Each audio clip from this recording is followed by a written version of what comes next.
Welcome to On the Fly. I'm Erica Wachter. He's Billy Lindsay.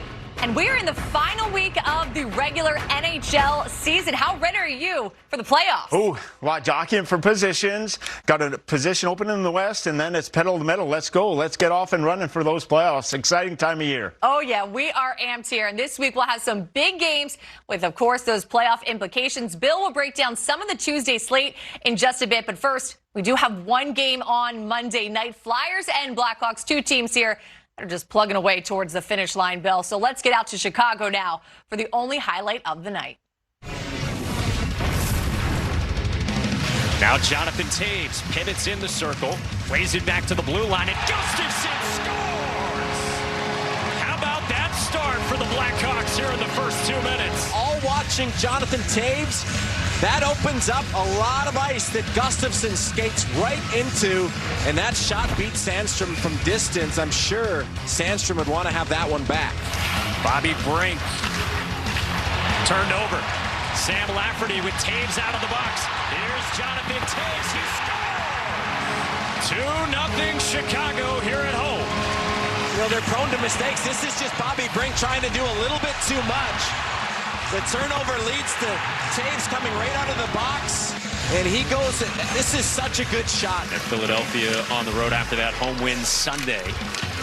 And here they come back the other way with an odd man rush. The Flyers find Hayes. He scores on a feed from Lawton, and the Flyers are on the board here in the first. And then the no-look pass, and that gives Hayes all that net to shoot at. Well executed from the Flyers. Kurashev threw it out in front. Sanheim lifts it out. And out ahead of the pack, onside the shot. Save made by Lankinen, denying Lawton. Kubalik speeds onto it, slams on the brakes. Toews back for Kubalik, and another save made. And a gorgeous one by Sandstrom.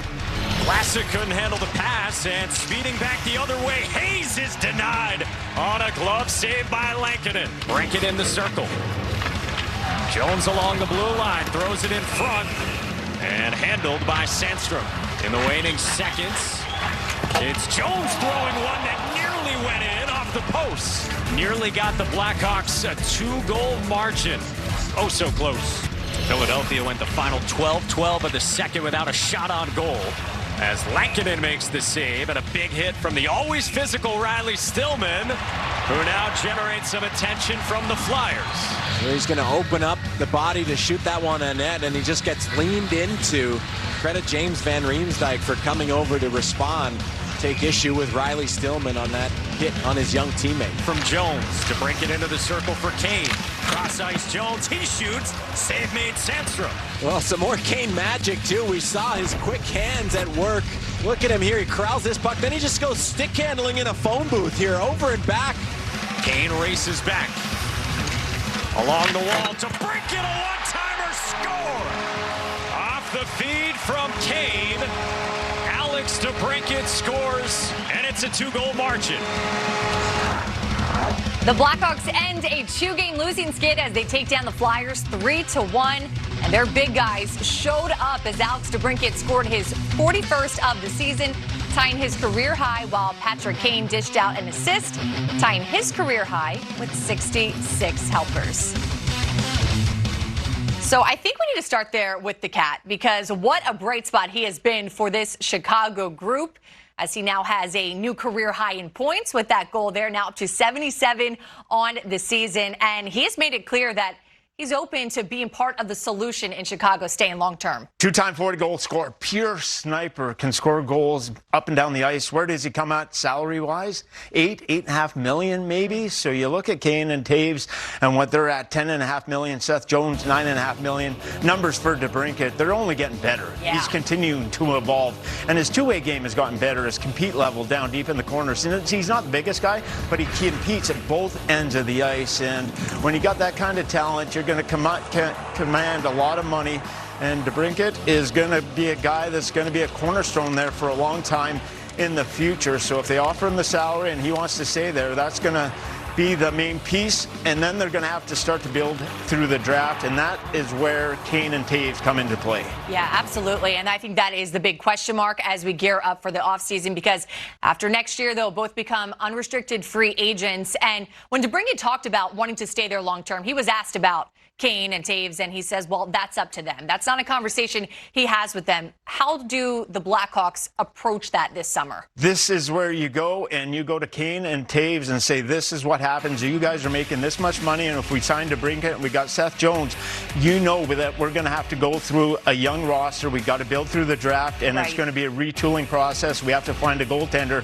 It's going to be 2 or 3 years before we're competitive. You have to ask them, do you want to go through that? Do you want to be part of that and stick with us through this long-term and rebuild, because all those salaries, it's going to take a while? Or do you go to Kane and Taves and say, do you guys want to be somewhere where you're competing for a Stanley Cup, and do you want to move on from this organization? They deserve that right, and they also have the answer to say yes or no. If they do say yes and want to be part of it, then I believe you grant them and you try and build up through the draft. It's a complicated situation, but they built it through the draft with Kane and with Taves and with all those guys. They have to do it again, and they have to find a goaltender. Are those guys willing to stick around for a rebuild? That is the question mark that the Blackhawks have to answer in the offseason. Yeah, and Kane talked earlier this year wanting to be part of the solution, but some big questions there remain, because it's been a difficult year on and off the ice for Chicago, and now they're looking to just turn the page and find a way to get back to winning some Stanley Cups, as we saw last decade.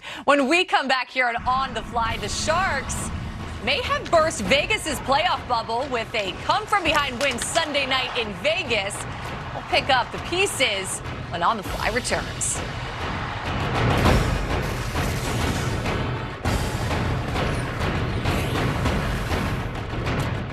You don't need help if you take care of your own games.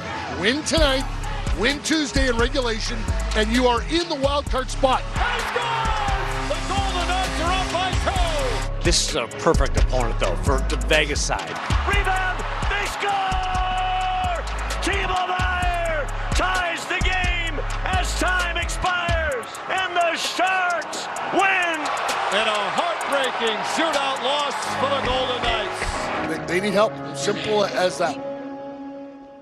Oh, just a devastating loss Sunday night, followed by this news on Monday. The Vegas Golden Knights released the following statement, quote, Robin Lehner will undergo shoulder surgery and will miss the remainder of the 2021-22 season. Robin has done his best to battle through this injury he sustained February 9th, and we were hopeful that rest and rehab would allow him to complete the season. He initially rehabbed and was able to return to play March 1st. At times, rest and rehab were effective, but ultimately, Robin, in consultation with team medical staff, determined that this is the best course of action. The Golden Knights have recalled Yuri Patera from Henderson. Oh, man. So, Billy, I think that's where we need to start. Just, you're hanging on a thread, that Vegas Golden Knights team, and they will need help here with that big game on Tuesday. Of course, all eyes on that. Robin Lehner now officially shut down. We heard the rumors, but now it's official. And this has been the story for Vegas all season. Injuries. Can they overcome injuries? Stone's out. Pacioretty's out. They're just trying to battle back. Now they're starting goaltender. Lehner goes down that disappointing loss. They do not control their own destiny the rest of the way. There's the numbers on Lehner this year. They look. Marc-Andre Fleury won the Vezina Trophy. They won the Jennings Trophy last year for fewest goals allowed. Lehner was supposed to be the backbone, did not quite work out that way for the Golden Knights, and now they find themselves chasing that last wild card position, and they don't have the destiny in their own hands. That tough loss to San Jose, couple of seconds on the clock, so and San Jose times it up. They lose in overtime, but what's happened there in Vegas over the last couple of years, you get off that really good start, Stanley Cup Finals, then Gerard Gallant, gone. Okay, well, you want to change things. Peter DeBoer comes in, really good coach. That goes on. Then you have a goaltender that wins the Vezina Trophy that's the face of your franchise. He gets let go, and there you see some of the names of the players that have been traded and sent on to other teams. And I can speak to this firsthand. I was with the Florida Panthers first 3 years, a lot of success. Stanley Cup Final in the third year. And then all of a sudden, fourth year, we trade Stu Barnes, one of our identity guys, away. And you have to really pay attention to the culture in the locker room, what that locker room's about. I know it's a business, but do you treat players and how you treat everyone within the organization? Peter DeBoer behind the bench, you see the frustration there and everything that he's had to battle through trying to get this team into that position, but it's been hard. But there's been a lot of transition and a lot of spending that has gone on there to chase that Stanley Cup. And everyone at the start of the year, that Pacific Division, they had Vegas right at the top. And all of a sudden, they're on the outside looking in. So they've got to find a way to retool and build this thing. The one main issue of concern the last couple of years, the power play has just been dysfunctional. They haven't found a way to get that power play going. Cost them in the playoffs last year against Montreal. It's cost them again this season. Throughout the course of this year, no consistency on the power play. So a lot of things have gone wrong for Vegas the last couple of years, and that's why they're out of the playoff picture. And we just saw it in that San Jose game as well, and able to take advantage on the man advantage in the overtime period. But you talk about that frustration mounting. I'm sure all of Vegas is feeling it right now because they've been accustomed to the team getting to the playoffs. This would be the first time in their franchise history that they have not done so. If they're unable to just squeak on in there, seems like, to your point, always looking for that shinier thing. Now, that's what the Vegas Strip is all about. But big picture, do you anticipate them getting in with all eyes going to that Tuesday matchup? Well, it gets tough. They got to win that matchup in regulation. They have to. Against Dallas. Dallas can't get a point against Dallas. There's the remaining schedule. And even St. Louis at home, that's a tough matchup to finish it off. So where do they land? Probably out of the playoff picture, but they have to beat the Dallas Stars if they want any hope at all. All those games are on the road. They don't have any home games remaining on their schedule. But it really goes back, and you look, Stanley Cup final in the first year, and then you bring in the new coach. Gerard had the success, but you think, okay, it's going to be greener grass on the other side.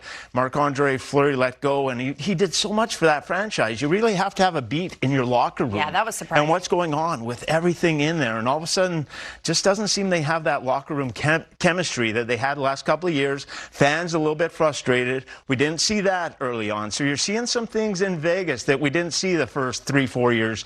You're starting to see some frustration from the fan base and everything going on. So we'll see how they address everything in the summer. Yeah, certainly a lot of intrigue there out in Vegas. And, of course, yes, that big news, Robin Lehner officially shut down. So that just adds to their issues right now in the final 3 games of the season. But we looked at those Western Conference standings, and the surprise team on this list, I mean, there are several that we see here we can mention, but how about the LA Kings?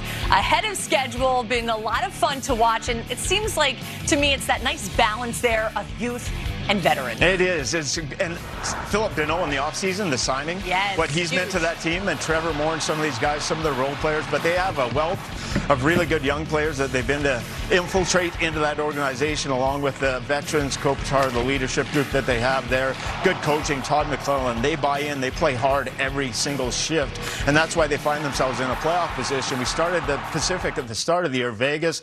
All of a sudden, Calgary got off to a bit of a slow start. Then they go on a torrid stretch, put themselves up top. Edmonton was in and out. Remember at the start of the year, San Jose played well, Anaheim played well. We were all kind of wondering. Teams. What's going on? Even Seattle at the start, everyone's saying, okay, we saw what Vegas did. Seattle, many people thought, okay, maybe they're going to be pushing for a playoff position. Not happening. San Jose falls off, and then you get the other team, Anaheim falls off, and LA is the only team that was able to steady that ship, find themselves in the playoff position. Same thing with the Oilers, too. It was kind of going there, and all of a sudden Jay Woodcroft took over behind the bench. Boom! Just they like go that, off it changes. And just changes everything. But you got to give the Kings a ton of credit with how hard they play and how well they've been able to manage their whole organization. And between the pipes lately, Jonathan Quick has been great. He was just named the 3rd star of the week as well for that recent play, kind of throwing it back to his prime. So lots to look forward to as, again, we are in the final week of the regular season playoffs right around the corner. And when we come back, we will take another look at the Tuesday slate with our friends from VSiN. We've got much more on the fly after a quick timeout.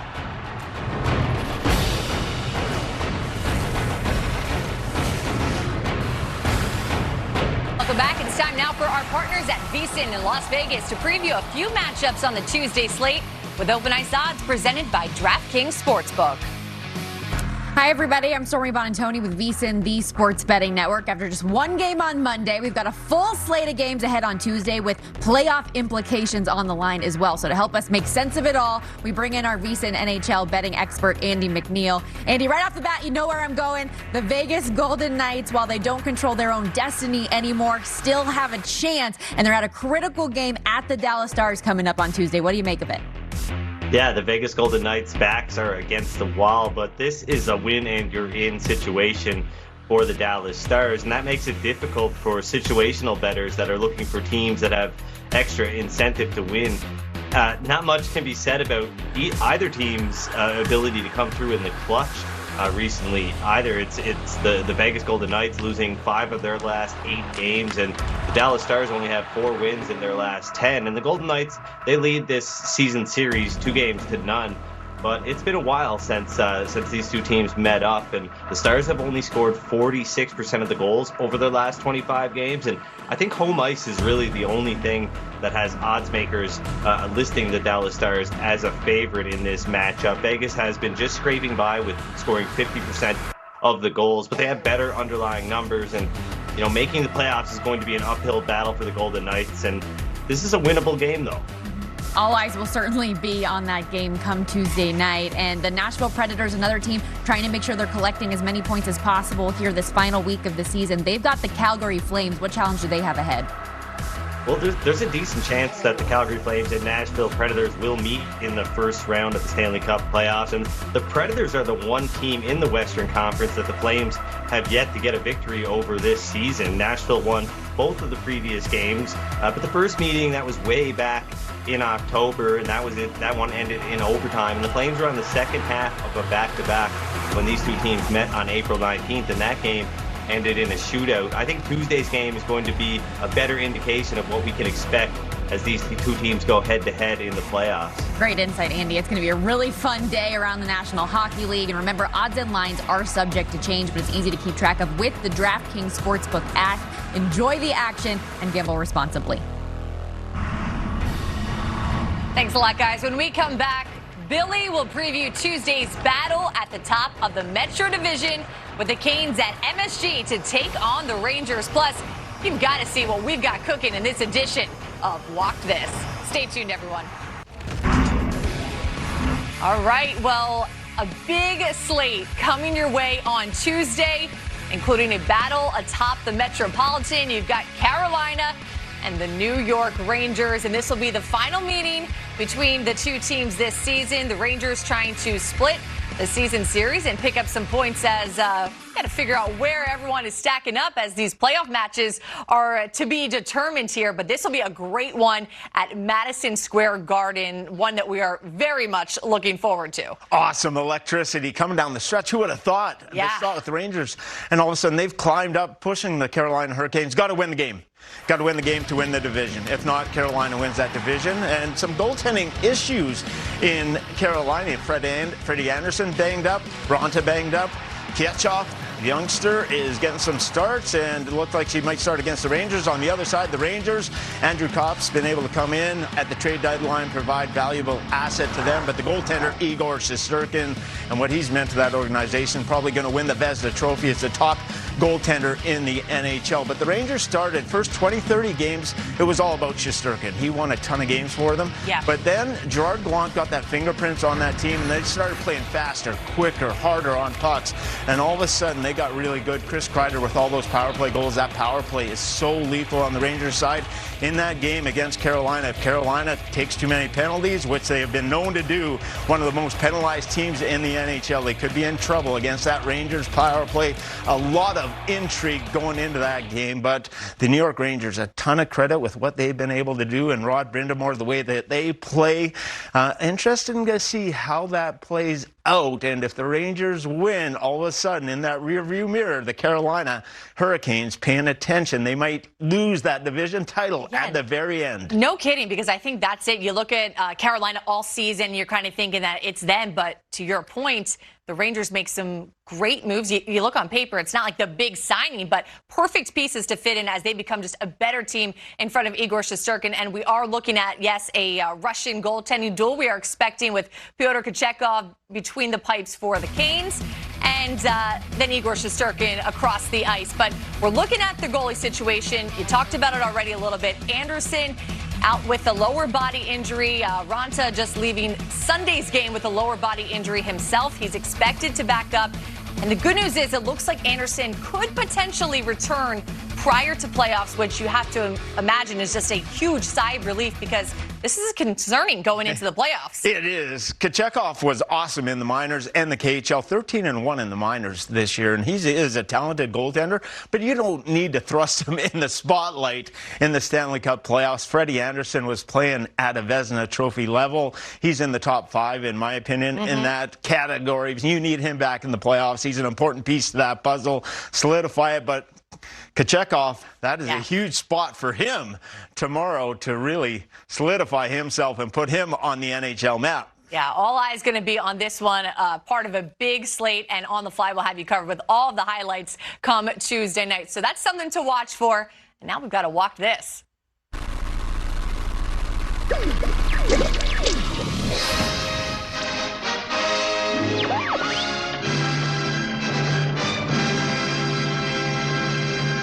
All right, Billy, it's pretty cool to be asked to participate in a ceremonial puck drop, right? I mean, that's awesome.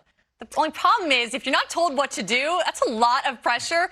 Micah Parsons, Dallas Cowboys linebacker, the perfect example of that. This is the Hershey Bears game. Look at this. They asked him to drop the puck. He drops the puck. Doesn't know what's going on. What do you think? Well, one thing, to get Micah Parsons there, you know how good that guy is? Oh, huge. He is all over the field. When you watch the Cow, yes. You watch him play, and he comes out there and he drops the puck, and he's like, where is everybody? The crowd was silent He was like, I'm getting this thing down here. Boom. Let's throw that thing on the ice and get it out. But to have him at a Hershey Bears game, I would be in awe if I was an AHL player there. And Micah Parsons, I watched him play on television this year, and I was like, well, that guy is one heck of a football player. And clearly all business. Yeah, I guess he's just down to business, but drop the puck and let's get the game going. Thankfully, he got that second chance to do it right. And the Hershey Bears apologize as well for not telling him what to do. That does it for this edition of On the Fly. For Billy Lindsay and our entire team here at NHL Network, I'm Erica Wachter. We'll see you next time.